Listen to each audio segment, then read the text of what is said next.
انداز بیاں اگرچہ میرا شوق نہیں، شاید کہ تیرے دل کے اندر جائے میری بات. آپ سب کو میری جانب سے ونسن ٹی وی، کوئی ویب نیوز اور تمام وہ جو کارنامے نمایاں ادا کر رہے ہیں دوست میرے ساتھ، کیمرہ مین اور ویب انجینئرس، سب کی طرف سے آداب. آج کا پروگرام، آج کا سیگمنٹ کشمیر کے حوالے سے ہے اور مریم نواز صاحبہ کے حوالے سے ہے. میرے ساتھ نارتھ ویسٹ کے لیگی رہنما ہمیشہ کی طرح سے میرا ساتھ دیتے ہیں راجہ سجاد حسین.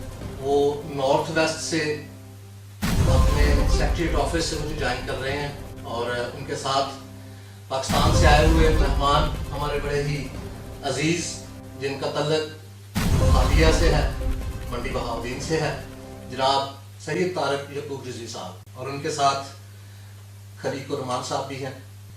طارق رضوی صاحب میرے ساتھ آن لائن ہیں تو ابھی ان سے بھی گفت و شنید کرتے ہیں. راجہ سجاد صاحب السلام علیکم. رضوی صاحب السلام علیکم. وعلیکم السلام. سب سے پہلے میں پروگرام کو شروع کرنے سے پہلے سید طارق رضوی صاحب سے ہی آج کا سیگمنٹ شروع کرتا ہوں وقت ضائع کیے بغیر. تو آپ فرمائیے، آج ہاؤس میں آج پیپلز پارٹی نے واک آؤٹ کیا، مسلم لیگ نون نے واک آؤٹ کیا، کیونکہ آپ مسلم لیگ نون کے، تو پلیز آپ بھی بتائیں کہ آج کیا ہوا جناب. یہ مریم نواز صاحبہ کی گرفتاری وہ والد محترم کو ملنے گئی، جبکہ ان کے وارنٹ جو تھے وہ 3 دن بعد کی ان کی پیشی تھی، لیکن انہیں گرفتار 3 دن پہلے کر لیے گئے.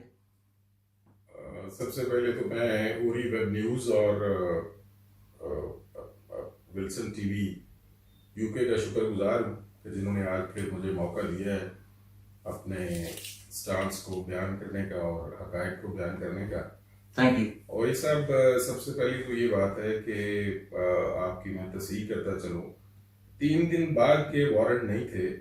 آج محترمہ مریم نواز شریف صاحبہ کو نیب نے بلایا ہوا تھا اور نیب نے جو نوٹس جاری کیا ہوا تھا وہ بڑا لاؤڈ اینڈ کلیئر اس پر لکھا ہوا ہے کہ 3 بجے ان کو بلایا گیا تھا نیب کے آفس میں.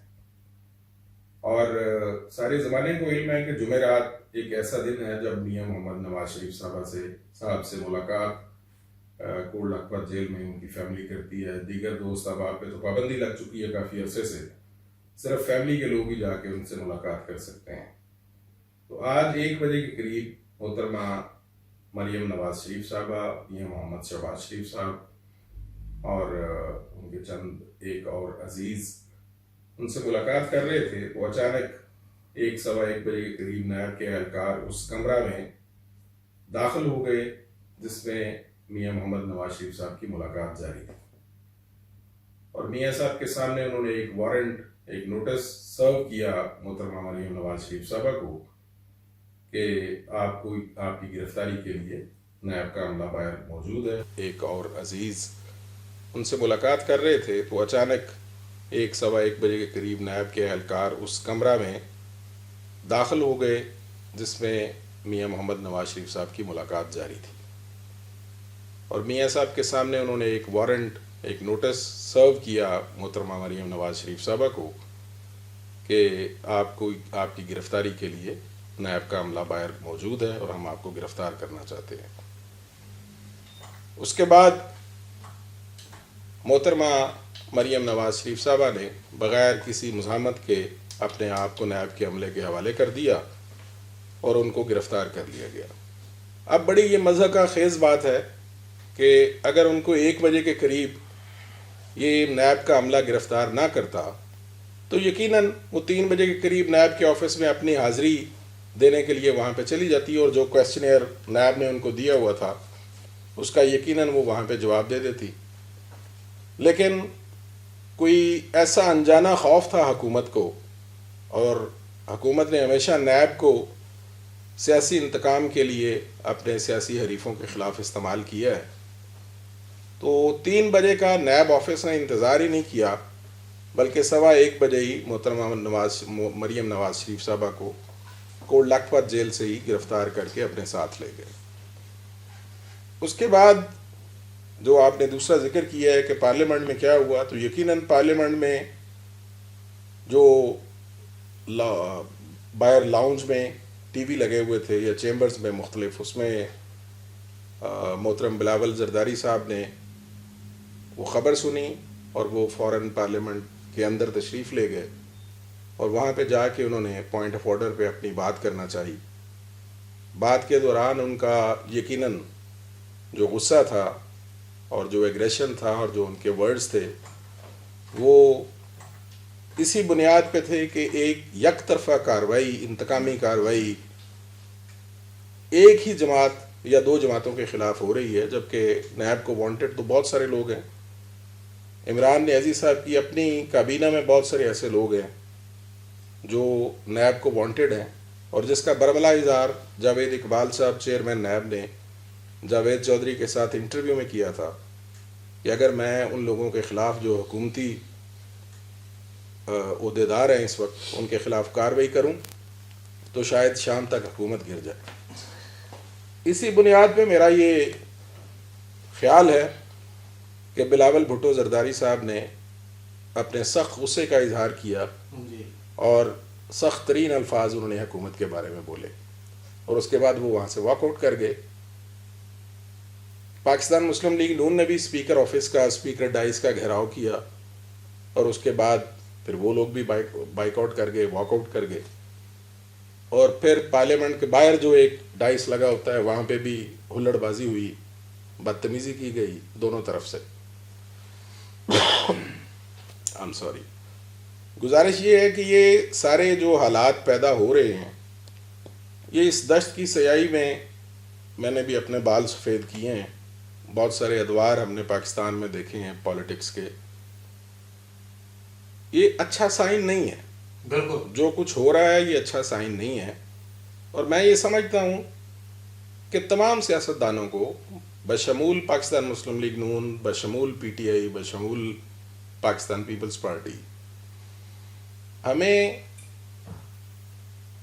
دو پارٹیز جو اپوزیشن کی ہیں یہ تو بیہیو کر رہی ہیں، لیکن شاید P T I first time اقتدار میں آئی ہے، ان کو اس بات کا احساس نہیں ہے کہ بات نکلے گی تو بہت دور تلک جائے گی. یہ جو جس قسم کا ایٹیچیوڈ پارلیمنٹ کے اندر یا پارلیمنٹ کے باہر، بالخصوص جو شخص حکومت میں ہوتا ہے اس کو بیہیو کرنے کا زیادہ اس پہ سٹریس ہونی چاہیے کہ وہ بیہیو کرے، برداشت کرے. رضوی صاحب چاہیے کہ وہ بیہیو کرے، برداشت کرے. رضوی صاحب میں معذرت خواہ ہوں، ٹائم کیونکہ بڑا شارٹ ہے، یا پورا سا ٹائم ہوتا ہے ہمارے پاس، تو میں چاہتا ہوں کہ راجہ سجاد حسین صاحب اپنے سیکریٹریٹ آفس سے ہمارے ساتھ موجود ہے.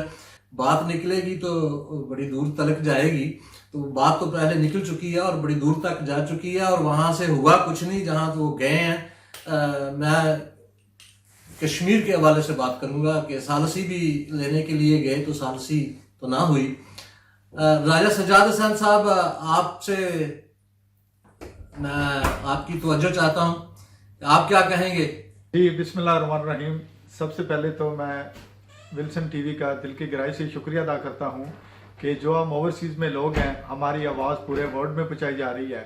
اور اس کے بعد یہاں پہ انگلینڈ میں مانچسٹر میں ہمارے بھائی سید طارق رضوی صاحب تشریف لے کے آئے ہیں، ہم مانچسٹر میں ان کو ویلکم کہتے ہیں. اور اس کے بعد جو موجودہ اس وقت یا آج جو واقعات ہوا ہے، یا جو کشمیر والا 2 دن پہلے واقعہ ہوا ہے، یہ پورا ورلڈ دیکھ رہا ہے، پوری دنیا دیکھ رہی ہے کہ کیا ہو رہا ہے اور کس طرح ہو رہا ہے. تو وہ کیا ایک پنجابی کا ہے کہ پاکستان میں اس وقت جو موجودہ حکومت ہے انہوں نے اس طرح کے حالات کریٹ کیے ہوئے ہیں کہ جیسے کہ وہ کہتے ہیں کہ وہ سنیاں ہون جان گلیاں جتھے مرزا یار پھیرے. تو ہمارے جو اس وقت موجودہ حکمران ہیں انہوں نے اپنے کاندھے کے اوپر جو پرندے بٹھائے ہوئے ہیں، وہ پرندے یہی میرا خیال ہے آواز لگا رہے ہیں کہ سنیاں ہون جان گلیاں جتھے مرزا یار پھیرے. تو دیکھو اس طرح نہیں چلتا، اس طرح نہیں ہونا چاہیے. پورا ورلڈ اس چیز کو دیکھ رہا ہے کہ آج جیسے کہ مریم صاحبہ کو آج گرفتار کیا گیا ہے، یہ کوئی طریقہ نہیں ہے. میں تو ہم اوورسیز میں، کیونکہ ہم تو پچھلے کافی عرصے سے یہ کہہ رہے ہیں, 1 سال بلکہ ہو گیا, اس سے بھی زیادہ ٹائم ہو گیا, ہم یہی کہہ رہے ہیں کہ خدایا ہوش کے ناخن لیں. پاکستان ایک کنٹری ہے, وہاں پہ 22 کروڑ عوام بیٹھی ہوئی ہے, ان کے حالاتوں پہ نظر رکھیں, ان کو دیکھیں کہ کیا حالات پاکستان میں کریٹ آپ لوگوں نے کر دیے ہوئے ہیں. تو ایسا کریں کہ اگر جو دن بدن آپ جس طرح پاکستان کو لے کے جا رہے ہیں, ایسا کریں کہ ہماری اوورسیز والوں کی یہی ابھی ایڈوائز رہ گئی, اور یہی ہم آپ کو مشورہ اور ایڈوائز دیں گے کہ پاکستان میں بہت بڑی بڑی جیلیں بنا دیں, اور ان جیلوں کے اوپر وہ جو کیا ہوتی ہیں کانٹے والی وائر وہ لگا دے, اور جتنے بھی پاکستان مسلم لیگ نون کے لوگ ہیں ان سب کو وہاں پہ بند کر دے. رضوی صاحب, کانٹے دار تاروں کا ذکر ہو گیا تو میں واپس کشمیر کی طرف جا رہا ہوں. آج ہمارے مودی صاحب کے معاملات بھی آپ دیکھ رہے ہیں, اور حکومت وقت کے جو بیان ہیں اور جو ان کے کارنامے ہیں ان پر بھی تھوڑی روشنی ڈالیں, بڑی نوازش ہوگی. گزارش یہ ہے اوری صاحب کہ اردو کا ایک لفظ ہے سکوت, اور یہ کاف کینچی والا اور توئیں اس میں جو ہے توئیں طوطا, یہ سکوت کشمیر تو ہو چکا ہے. ایک ہوتا ہے سکوت, وہ کاف آپ کہہ لیں کریلے والا, اور تے سے ہوتا ہے تیرنا. میں نے الیبریٹ اس لیے کیا ہے کہ شاید یہاں پہ آپ یو کے میں ہیں تو اردو کم لوگ سمجھتے ہیں, ہماری خاص طور پہ جو نیو جنریشن ہے. میں گزارش کر رہا ہوں جی, سکوت کشمیر تو ہو چکا لیکن سکوت حکومت نہیں ٹوٹ رہا, حکومت خاموش ہے. یہ دوسرا سکوت جو ہے یہ تے والا ہے, اور اس کا مطلب ہوتا ہے خاموشی, اور حکومت ہماری خاموش ہے, اور یہ بہت بڑا المیہ ہے. میں نے اپنی پچھلی گفتگو میں بھی کہا تھا کہ جس فورم پہ جتنی جلدی ہمارے اس بہت بڑا جو سانحہ ہوا ہے ہمارے قریب, جتنی جلدی اس کو اعلیٰ فورمز پہ لے کے جانا چاہیے تھا, وہ حکومت پاکستان نے نہیں کیا. اور میں سمجھتا ہوں ایک پاکستانی ہونے کے ناطے, بخدا میں کوئی پاکستان مسلم لیگ نون کا ایک ادنا سا ورکر ہونے کے ناطے نہیں, میں پاکستانی ہونے کے ناطے میرا دل خون کے آنسو ہوتا ہے. میرا خیال ہے کہ ہمارا فارن آفس اس میں مکمل طور پہ ناکام ہو چکا ہے, اور مودی صاحب نے جو ایکٹ کیا ہے اس میں جو ایٹراسٹیز جو مظالم ڈھائے جا رہے ہیں وہ تو کسی سے کوئی ڈھکے چھپے نہیں ہیں. لیکن ایک سوالیہ نشان ضرور ہے کہ آج سے 3 سال قبل جب عمران خان صاحب ابھی پرائم منسٹر نہیں بنے تھے تو انہوں نے پاکستان میں ایک تقریر کی تھی, جو کہ آج بھی سارے جو بڑے ڈیلیز ہیں, نوائے وقت جنگ ان کی سب سے بڑی لیڈ سٹوری ہے وہ, اور آج بھی اگر وہ پرانے اخبار اٹھائیں تو مل جاتا ہے جس میں عمران خان صاحب نے یہ کہا تھا کہ کشمیر کا حال یہی ہے کہ اس کے 3 حصے کر دیے جائیں. تو اپریٹلی تو یہ لگتا ہے کہ یہ سارا پری پلان تھا. نیازی صاحب بھی اسی کے خواہش مند تھے, اور شاید مودی صاحب بھی اسی کے خواہش مند تھے, اور 2 ایسے ذہن مل گئے اس خطے میں کہ دونوں اسی قسم کا ہی وہ اس کا بٹوارا چاہتے تھے.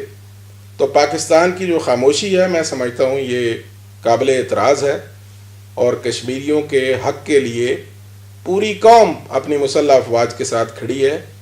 اور میں سمجھتا ہوں کہ کوئی انتہائی سٹیپ بھی اگر کسی ادارے نے اٹھانا چاہا کشمیر کی آزادی کے لیے, کشمیریوں کی آزادی کے لیے, ان کے حق خود ارادیت کے لیے, تو پوری پاکستان قوم سیسا پلائی ہوئی دیوار کی طرح افواج پاکستان کے پیچھے اور حکومت پاکستان کے پیچھے اس لحاظ سے کھڑی ہوگی کہ ہم کشمیریوں کا دفاع کرنا چاہتے ہیں. بھلے حکومت پاکستان کو اتنی ان کی انٹرسٹ وہ واچ نہ کر رہے ہوں, لیکن قوم پاکستان یقیناً کشمیریوں کے حق کے لیے ان کا پورا دفاع کرنے کے لیے تیار ہے. جی رضوی صاحب بہت بہت شکریہ. میں رائے صاحب کی طرف دوبارہ آتا ہوں. راجہ سجاد صاحب اس وقت آپ نے جیسا کہ نارتھ ویسٹ کے میں نے پہلے بھی عرض کیا سیکریٹریٹ پاکستان مسلم لیگ نون کے آفس میں موجود ہے. رائے صاحب جی فرمائیے گا کہ کشمیر کے حوالے سے آپ کی آپ کا کیا نظریہ ہے؟ جی کشمیر کے حوالے سے یہاں پہ انگلینڈ میں تقریباً 70% جو کشمیر کی کمیونٹی ہے وہ یہاں پہ انگلینڈ میں رہ رہی ہے. ہم اوورسیز میں جتنے بھی لوگ ہیں ہم اس بات کی مذمت کرتے ہیں, اور یہی ہماری اپیل ہے پاکستان آرمی سے اور جو اس وقت موجودہ حکومت ہے کہ پلیز اس کے بارے میں کچھ سوچا جائے اور اس کا کوئی ایکشن کیا جائے,